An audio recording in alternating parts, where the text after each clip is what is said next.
We're at the Chiefs training facility where the team made news on Friday by announcing a $54 million contract extension for wide receiver Tyreek Hill. That's over 3 years.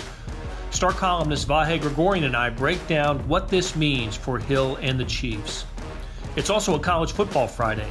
Beat writers Kellis Robinette, Jesse Newell, and Alex Schiffer provide the latest on K-State, KU, and Mizzou as the teams head into Week 2. And we also bid farewell to one of ours. Brooke Pryor, who covered the Chiefs as the Star's primary beat writer for their most successful season in more than 2 decades, reflects on her time in Kansas City and tells us about her next assignment. All of this on the Friday, September 6th edition of Sports Beat KC, the Star's daily sports podcast sponsored by Big O Tires. I'm your host, Blair Kirchhoff. Me. You. Us.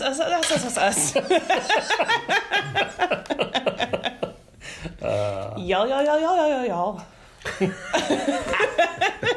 And you just know Kathy's going to include all of that in the outro. So, I'm here with Brooke Pryor. Let's start again. I'm here with Brooke Pryor and Vahe Gregorian. And there was some news on the Chiefs front today with the announcement of Tyreek Hill's new contract extension. 3 years, $54 million. We confirmed the amount today. Big news for the Chiefs. Vahe, we kind of had an idea that this was going to happen. It was in the works. Significance of the Tyreek Hill extension? I think one of the things that really stands out is how many things they're kind of locking up now, right, for the next 3, 4, 5 years at least, and we certainly can assume a Mahomes deal will work out when it's able to be worked out officially.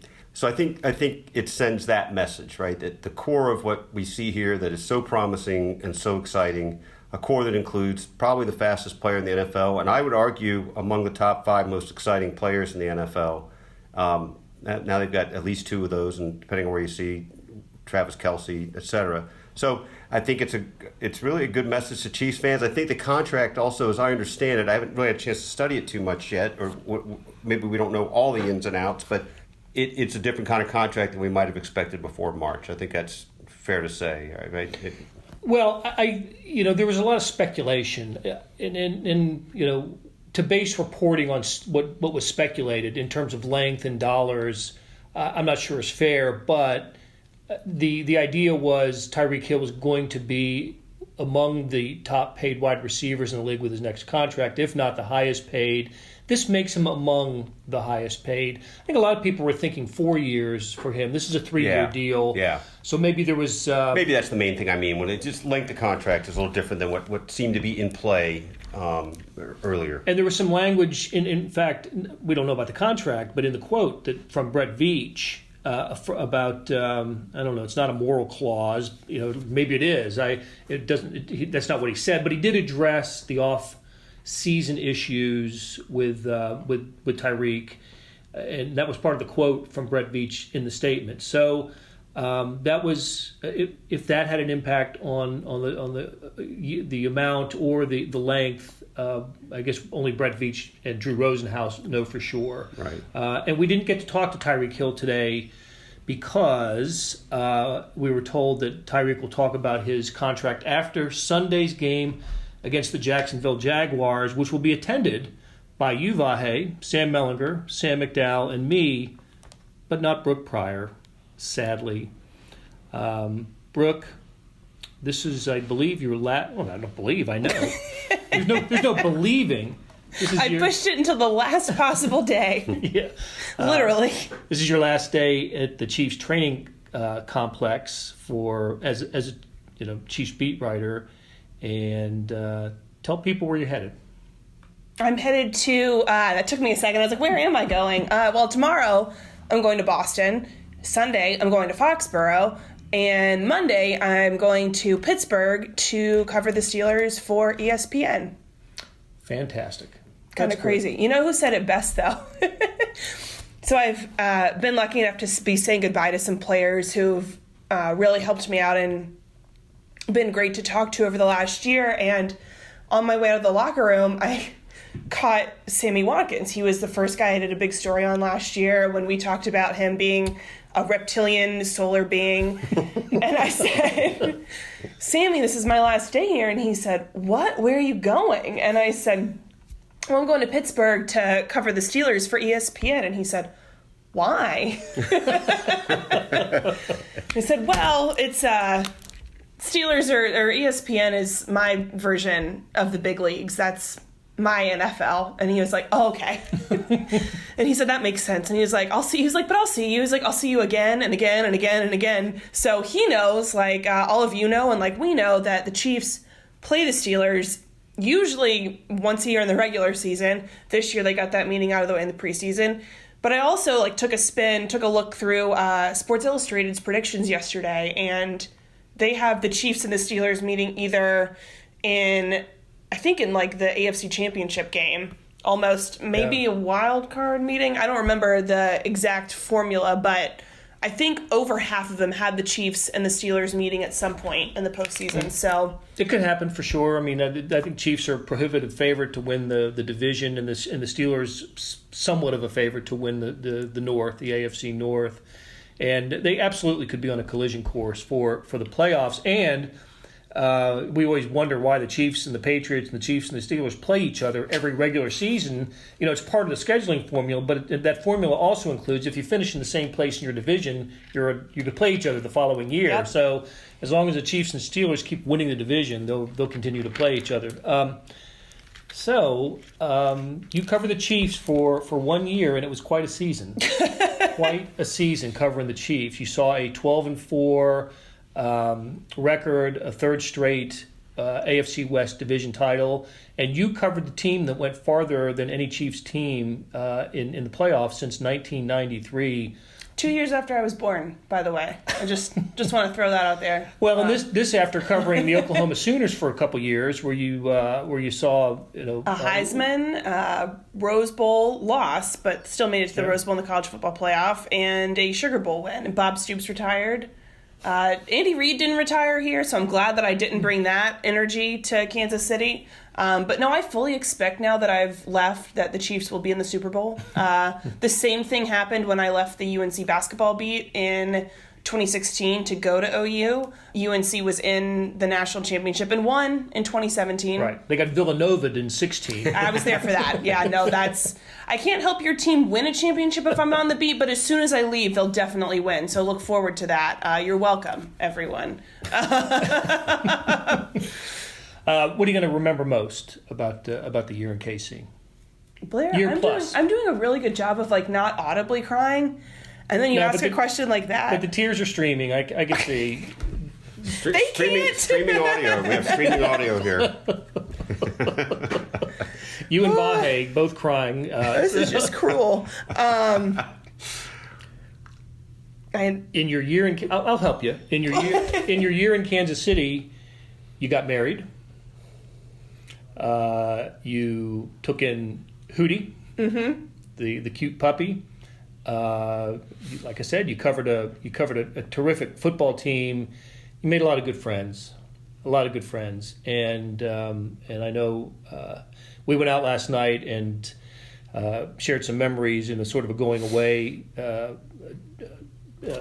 evening for you, and I know that there was a nice toast by our boss Jeff Rosen, and well, you're going to be missed. You are. You did such a terrific job covering the Chiefs for us, and it wasn't always easy. There were some very difficult times covering the Chiefs, especially after the season, that are well documented and chronicled. And it's funny how we're going to record this on the day where Tyreek Hill signs his new contract. Right. And that consumes so much of your off season, but and for the entire Star, not just you, but the whole Kansas City Star. Months of coverage of Tyreek Hill, but you are on to Pittsburgh, on to the Steelers. I don't think there'll be a better team than the Chiefs, but you never know.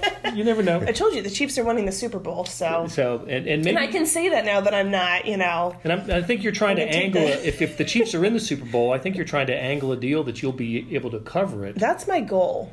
So that's my hope. But I think what I'm going to remember the most are, you guys. I couldn't have asked for better people to work with every day, that I saw every day, that read all of my stories, even when I was like, this is really bad, I'm sorry, can I quote transition the hell out of this? Can you take a look at it and make sure that you would have also quote transitioned it this way? Most of the time the answer was yes. Sometimes it was like, oh man, that was bad. But our Facebook Lives, our podcasts, our road trips, our dinners, and all of that is what made this place so special for me. Because you can, as we just briefly covered, I've moved around a lot.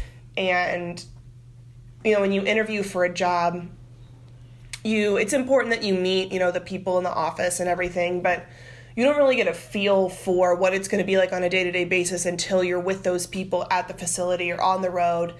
And, I knew from the minute I met you guys, and we went to, what was the memorabilia place in North Kansas City? Chapels. We went to Chapels, and I was just like, man, these people are awesome. And then Blair drove me to the airport, and we talked about Bojangles, and we talked about Cheerwine. Our North Carolina. Yep, and I said, God, I really hope they give me this job, because, it's not going to get better than this. And then it lived up to that expectation and more on a day-to-day basis at the facility with you guys, with other people on the beat.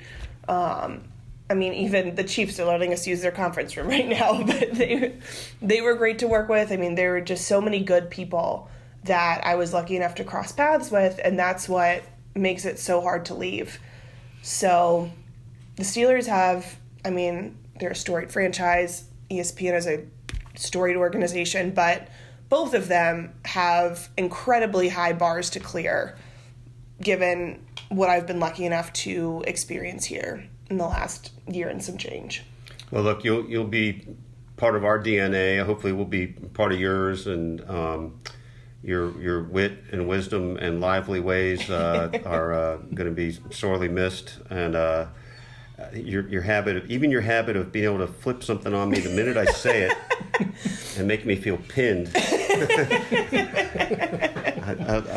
I'll miss that, but it'll give me a couple months to be ready for your next. Well, I'll next be back shot. in 2 weeks, so that's the biggest joke of it all. Is we're going to do all this now, and then I've got to come back and actually move my things after week 3. So we can just do that all again. But I'll give you a couple weeks of a head start to think of. You can watch me. Maybe they'll put me on TV, and you can watch it and analyze it and be ready to see if hit I have me with something ready yeah. for you Yeah. that you can't just instantly turn Exactly. around on me. You've got to be like Andy Reid in the preseason, getting ready for the regular season. Like, you have all this time to draw up the perfect first play, get a wheel route ready, and I'll be the linebacker on D Will or the D end on D Will, and I'm going to be ready for it.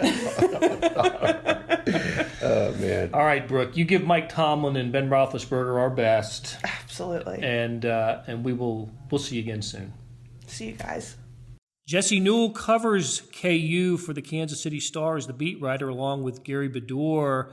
Jesse, I don't know how often you have had to or have had the opportunity to refer to the Jayhawks as the 1-0 football team, but here they are, 1-0, and the way it happened was really interesting to me. The game was a little too even for what I was expecting or maybe hoping for Kansas, but they found a way to win it in the end, and I think that was the most important takeaway from their victory over Indiana State last Saturday. Yeah, it reminds me a lot of what Bill Self likes to talk about, which is basically you can ask him whether he likes close games or whether he likes blowouts, and basically he'll say, well, whichever happened I like, because he likes winning basketball games foremost. But you didn't want it to be close for your Kansas football, but the fact that it was, and the team still rallied and came up with a victory when a lot of other times in similar circumstances in recent years they've sort of folded in that situation, I think that can be seen as a positive. Now, I think you're exactly right. If you look, for example, if you're comparing K-State to KU, both teams played FCS teams at home ranked in somewhere between the 13 and 16 range in the FCS poll. One team completely overwhelms its opponent, and KU, as we just talked about, was down 1 with 4.5 minutes left and on the verge of not winning that football game. But the fact that they did, and that Carter Stanley, Les Miles continued to show his trust in him. He led the team down the field, 75 yards for the game-winning touchdown and 2-point conversion afterwards, and Carter Stanley played his best football on that last drive. And once again, KU turned some negative momentum and turned it into positive momentum. I think all those things are encouraging signs. Now, as you look ahead to Coastal Carolina, the hope is that you don't play that poorly, that you put yourself in a position like that in this week where we know KU, it's going to be a rare occurrence where they're going to be favored in a football game. That's going to happen again this week against Coastal Carolina. A popular narrative that came out of the Indiana State game that I heard was under the previous regime, Kansas may not have won that game given the same circumstance. That is, when Stanley lost the fumble in the end zone and Indiana State went ahead by 1, that there would have been kind of a panic time, or just would not have found the will to win. A, do you agree with that? And B, if you do, can we attribute some of that to the coaching change? It's really difficult because you know me, Blair, as Mr. Rational Numbers thinker, that the sample size here is so small. I mean, we're talking about one game with Les Miles, and again, the Jayhawks put themselves in a position to lose, even though they did win. But you're right in the fact that Les Miles talked a lot in the offseason about getting his team to believe in themselves and having kind of a unity council and having guys put sayings up on the wall and having it be a student athlete led team, and basically trying to put them in tough situations so they could overcome it, whether it's in practice or conditionings, just for situations exactly like that. And KU did pass its first test, so you do have to give them credit for that. But having said all that, again, it's one game.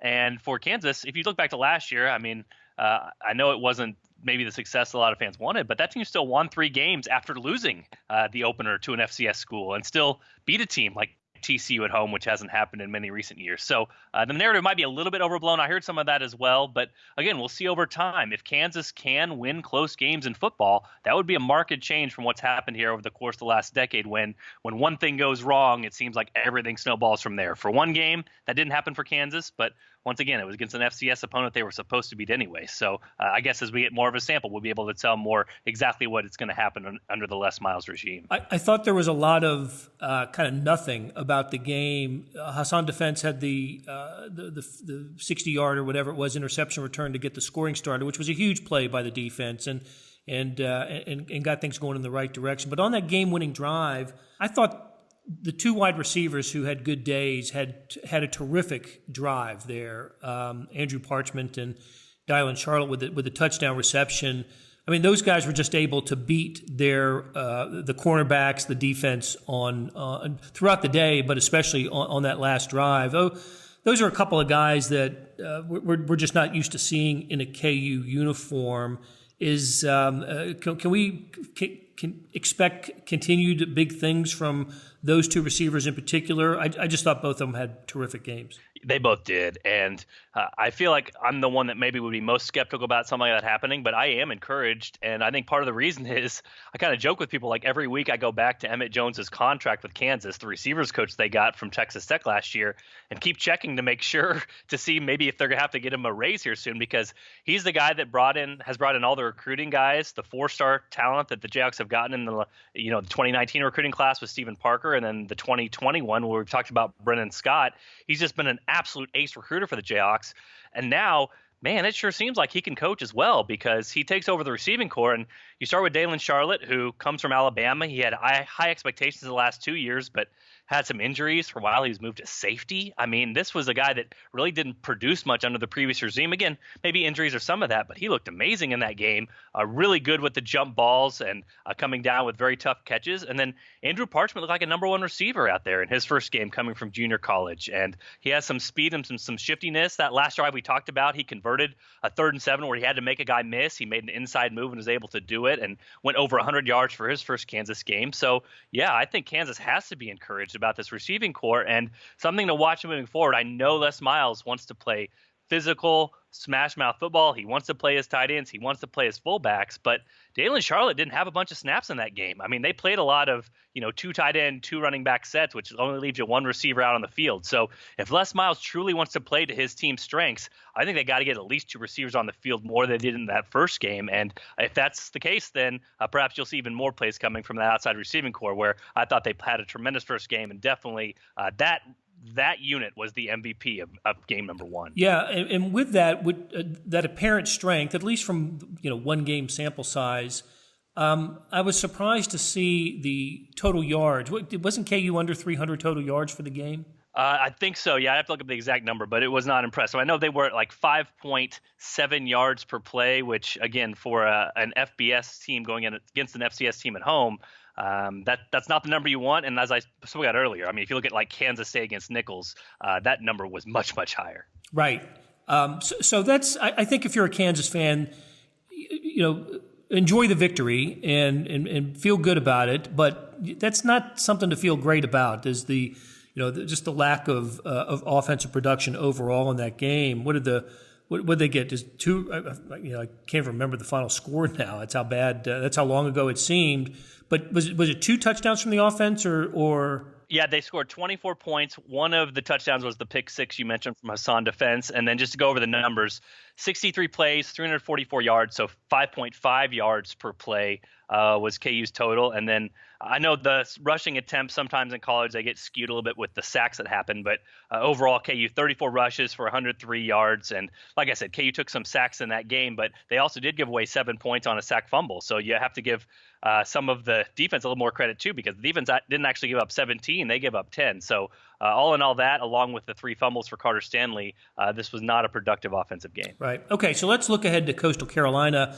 And by looking ahead, let me start by going back to last year. They had the disappointing loss in the opener, and I can remember you projecting a win on the road. Was it Central Michigan the following week? That's right. And you picked a win for the Jayhawks. They had not won on the road in a decade, and they went up there and had a terrific game. So they responded really well to what was a crushing loss. I think a loss that sealed the fate of David Beatty, if it wasn't already.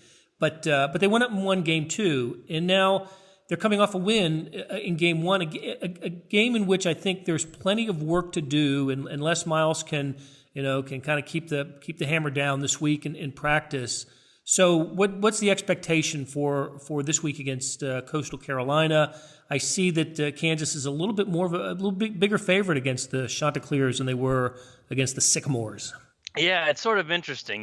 When you have FBS versus FCS, you're kind of looking at Vegas lines that are kind of legitimate but kind of not. So if you looked right before the game, that line jumped up from like 4.5 points to like 9 or 10. So this one actually is going to be sort of similar to what the final line was for that one, where I think the Chanticleers are about a 7.5 point underdog. But that seems like a lot in football. But if you actually kind of carry the math out, it would project that KU would win this game if you played it a bunch, about 75% of the time. So very similar in terms of this is not a good opponent. But then again, Kansas has not proven itself to be very good yet either. And so this is definitely a losable game, but yet the only game left in the season that Kansas is going to be expected to win. And so from outside appearances of Coastal Carolina, I know there was a lot of thought that they were going to be maybe more of a triple option team. But if you look at the first game stats, they threw the ball a ton, went for over 300 yards, but had 4 interceptions. So that can be a little deceiving. We know turnovers are worth about -5 points each. So 4 interceptions. I mean, you kind of put yourself behind the 8 ball when you lose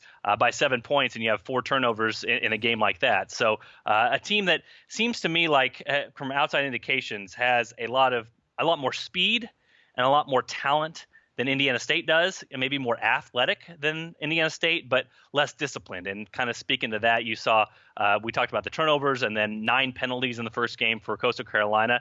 Not to mention kind of a wacky week for them because they went from Conway, which is where their campus is, and went about 4 hours east to Greenville, and they've been practicing on high school fields ever since Monday before flying out to go to Lawrence on Friday. So this is kind of a crazy week for them with Hurricane Dorian in town or around them. So they're going to be kind of living on the road here. They had a similar thing happen last year where for 3 weeks they did the same thing. And actually on day 12 of that trip for them away from home, they went down to Louisiana as an underdog and won a game there. So you hate to say that they're familiar with this territory because of hurricanes, but that's absolutely the case with Coastal Carolina. But all in all, again, KU gets Puka Williams back, their top playmaker on offense, an all Big 12 first team running back last year.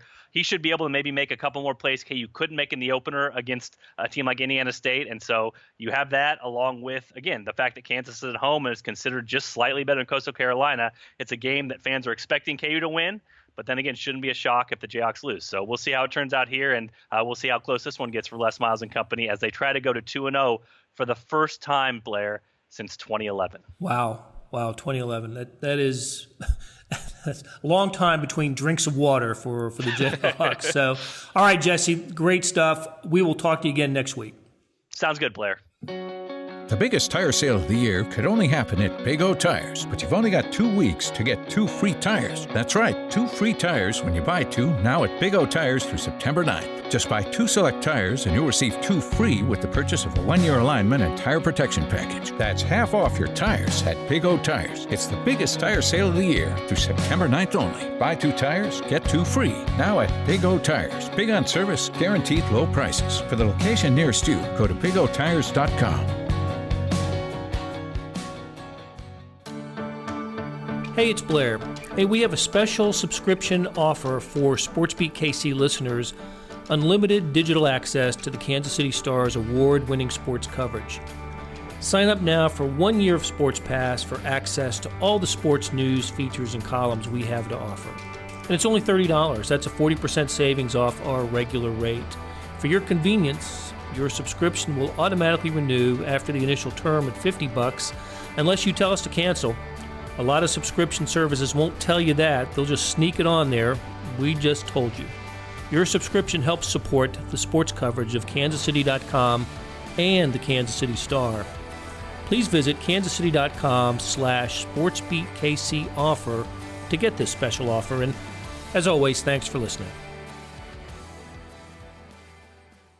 Kellis Robinette, who covers Kansas State for the Kansas City Star and the Wichita Eagle, is here. And Kellis, of the 3 teams that the Star covers on a regular basis, Missouri, Kansas, Kansas State, I think you witnessed the most satisfying outcome of the college football season openers on Saturday when the Wildcats rolled over Nicholls State. I was a little bit surprised by the ease in which Kansas State was able to win that game. Or were you surprised at all? Anything about that game kind of open your eye a little bit? I was a little bit surprised. I thought they'd have a hard time covering the spread. It was 23.5, and just with a brand new offense and a brand new defense and all the substitutions I knew they wanted to make, I just didn't really see them being completely crisp and just rolling over a team that came in. I believe they were ranked number 11th in the FCS rankings. So I figured they'd win, but maybe only by about 17, not by the margin that they did. I was very impressed. It was hard not to be. I mean, they played pretty much a flawless first half. If Dalton Schoen holds on to a football in the end zone, they're up 35-0 instead of 28-0, and things are even better. But yeah, not a whole lot to complain about, and definitely anybody who had doubts about where this program was going under the new coaching regime is, at least for now, pleasantly surprised. Yeah, for at least a week, and I suspect 2 weeks. We'll get to Bowling Green here in just a second. But just as important as the performance on the field to me, of course, is the way they entered the field, right? The pregame ceremony.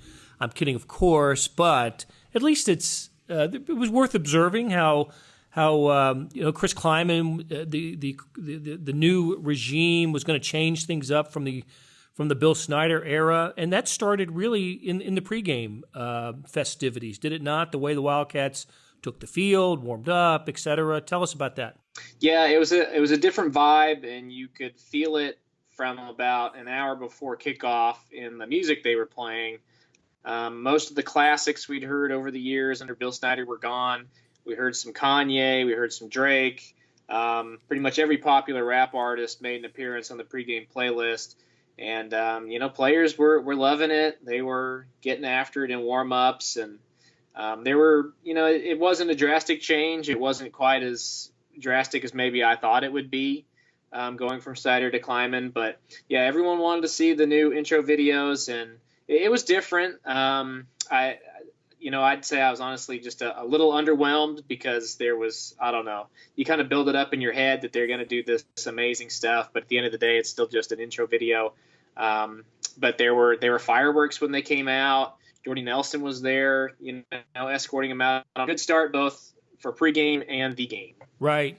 Well, of course, if they had struggled or, heaven forbid, lost the game, of course, that whole thing would have been trashed, right? Have to do away with it, and there's no way that we can tolerate that, any change in the entrance.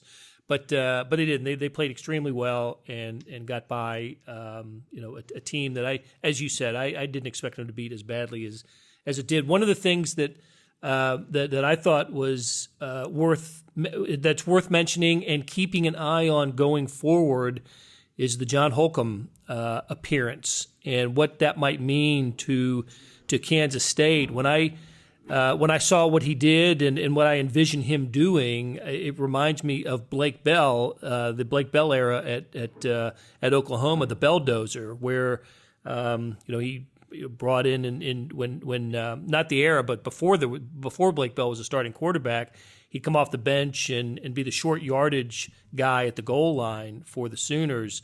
It sounds like John Holcomb could be used in a similar fashion. Yeah, well, this is a guy who's built for it. I mean, the Belldozer was built for it, but I think this guy, John Holcomb, even takes it to another level. He's 6'4" and 249 pounds. He actually started out as a defensive end in high school, not a quarterback.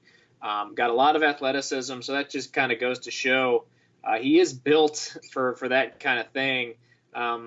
I was a little surprised to hear Chris Kleiman say he was that impressed, so impressed that he would consider giving him his own short yardage package this season, just because from what I understand, that's not something he ever really did at North Dakota State.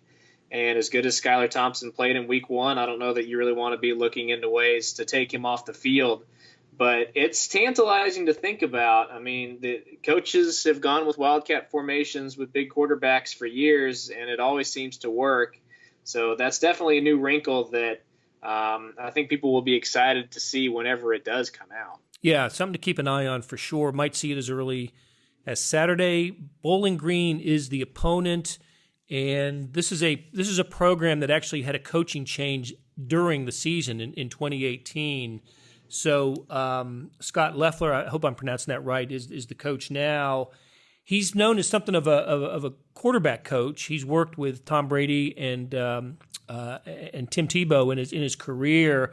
And Bowling Green got off to a really nice start last weekend by beating Morgan State. I think it was 46-3. And before the season started, when I saw Kansas State's schedule, I actually thought the Wildcats would have a tougher task in their opener than in their second game. Me too. Yeah, so we didn't have a result to judge Bowling Green by. It's a nice, very nice result. Overwhelmed an opponent that comes from the same classification as the opponent that Kansas State played in the opener. So, what's the feeling going in? One thing that occurs to me, Callis, is the fact that there was a lot of anticipation for the opener, the beginning of a new regime. People are excited. Bill Snyder Family Stadium sold out. A lot of excitement. Maybe. Is it fair to suggest a little bit of a come down factor for week 2? I think so. If there's anything to worry about this week, it's the 11 a.m. kickoff, the non-marquee opponent. The crowd's not going to be quite as big just because it's not the start of a new era. We've seen a little bit of it now. So, yeah, that's what I'm wondering about is when everybody's not jacked up and ready to get out there and play 100 miles an hour, will it be difficult for them to bring their own energy and just dominate from start to finish? The line's pretty similar. It's 23 again. I feel like they probably do cover it just because I agree with everything you said. I think Nichols is probably a better team. I'm looking at the Sagarin ratings right now. Bowling Green between Louisiana Monroe and Liberty. So not a powerhouse we're talking about here. But at the same time, I think maybe coaches were fired up to play an FCS school because they had experience with them and had been in the FCS before. I don't know that people really get fired up about low-level FBS, especially a team that's picked to finish near the bottom of the MAC. So, on paper, K-State should win this game handily, but it's like we were talking about. They gotta come to play if they want to do it. Right, and as I think as is obvious the way through our conversation, Kansas State was impressive on both sides of the ball in the opener. Any reason to believe that one side will struggle a little bit more this week than perhaps in the opener? Is Bowling Green's defense a better challenge for the Wildcats? Are we looking at something similar to basically that the opener was over in the first half? I mean, do you anticipate something similar? I'm interested to see how the defense plays in this game because we really didn't get much of a feel on what they did in the first game because they were only on the field for 41 snaps. The offense was so effective. They really never gave Nichols a chance to do anything. They just hogged the ball all game. So what if that doesn't happen? What if their possession time is closer to 30 instead of 42? Does that, wear down the defense at all? Do they not make quite as many plays? So I think that's the big question mark right now. I think everybody got a good sense of what they're doing on offense, but there's still some mystery on defense.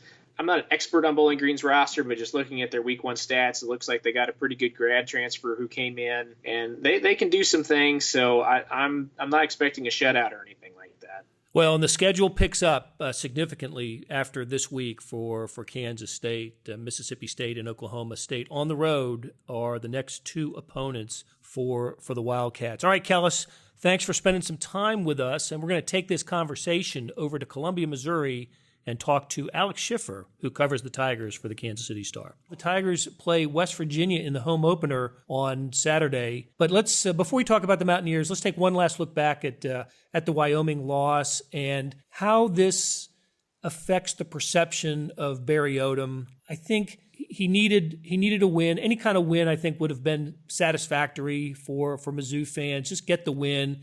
It didn't happen. Where does this leave Missouri fans with Barry Odom, who, listen, by some accounts is not the most popular of coaches by Missouri fans? Yeah, it's an interesting place because I want to start off. I don't think that he's in position to lose his job yet. I mean, it's one game. They could still go 11-1 hypothetically, and they could still get the ball lifted. There's still a lot on the table this season.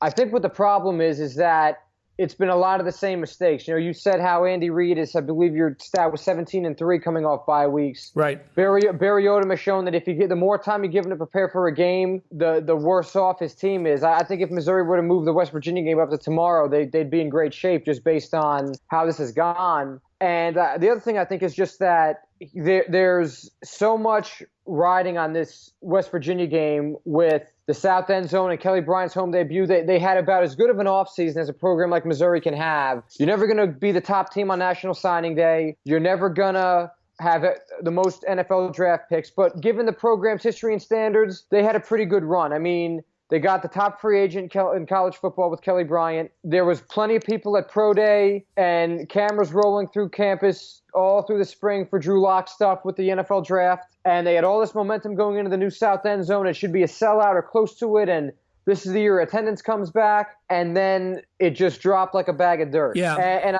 I think that's the problem.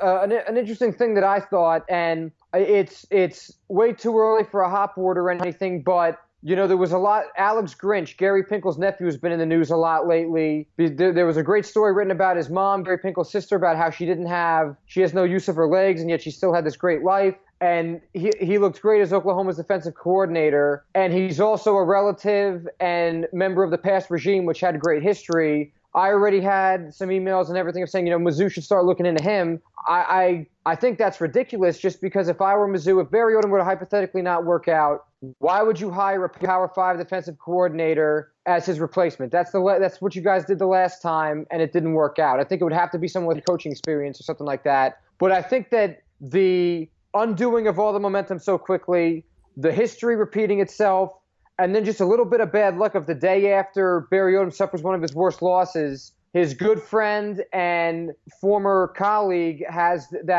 ties to the program, has this great coming out party as the Oklahoma Zoo defensive coordinator. It was a recipe for disaster, a perfect storm to get fans thinking about someone else running the program. Yeah, and look, there's just a segment of the fan base, usually a vocal segment, that will continue to think this way, and Barry Odom has to win them over. We've seen it in sports time and time again, and some fans will never be won over. But Barry Odom had a very successful and often does second half of seasons, and he had one last year, and has an opportunity, as you said.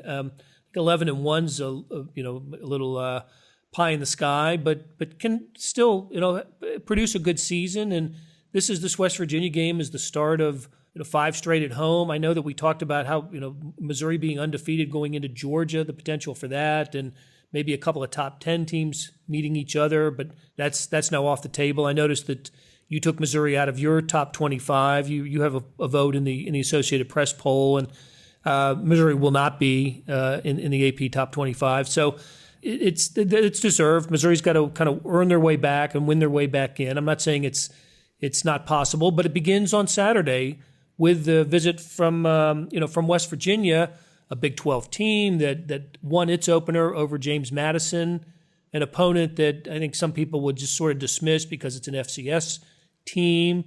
But I'm here to tell you that James Madison is a solid program, and look, FCS teams can give FBS teams all kinds of problems. Kansas has lost to a few of them over the last few years. North Dakota State has beaten Kansas State and Iowa, among others, over the years. James Madison's a very, very good program.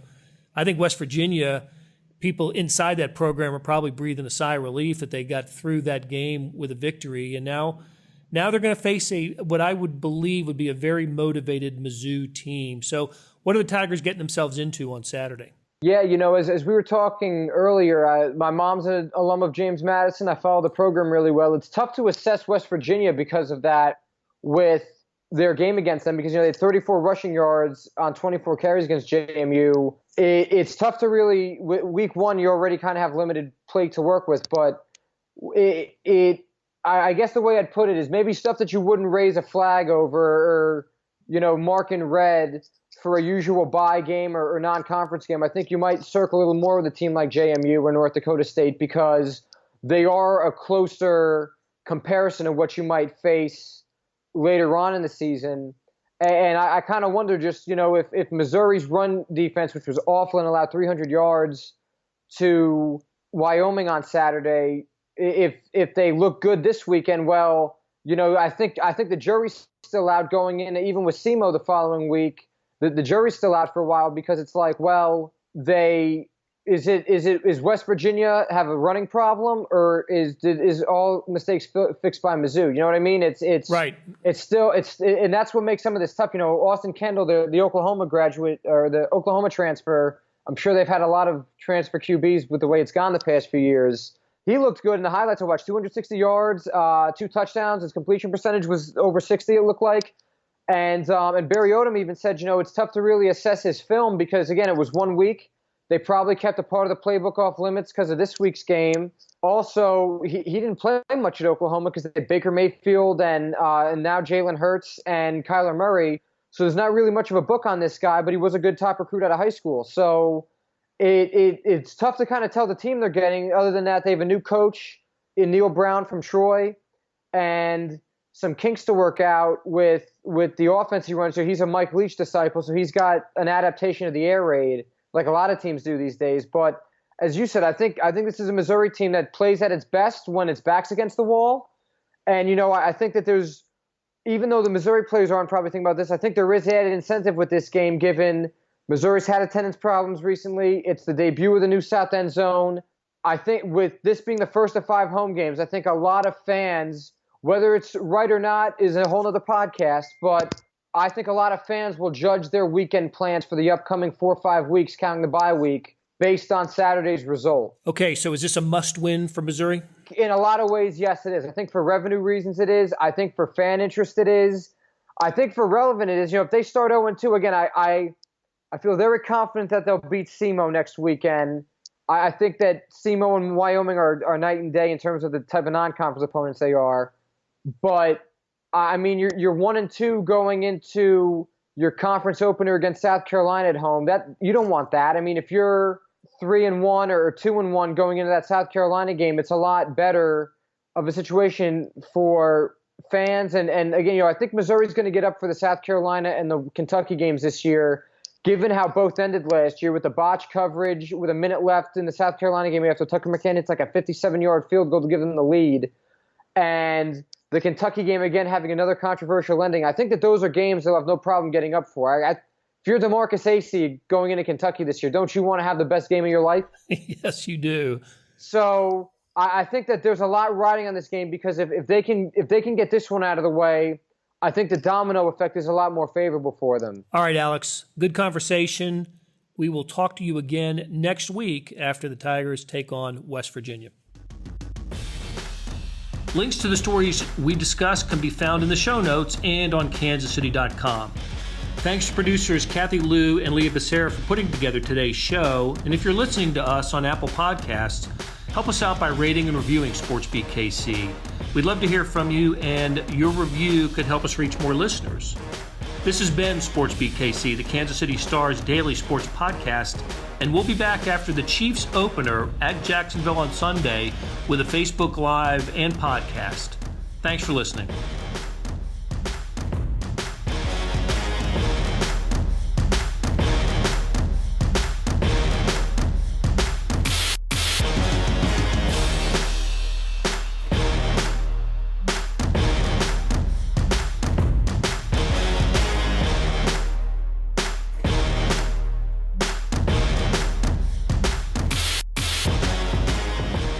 All right, Kellis. Man, you got that down. You got that down. Yeah, sports writers doing podcasts, baby. That's what it's all about.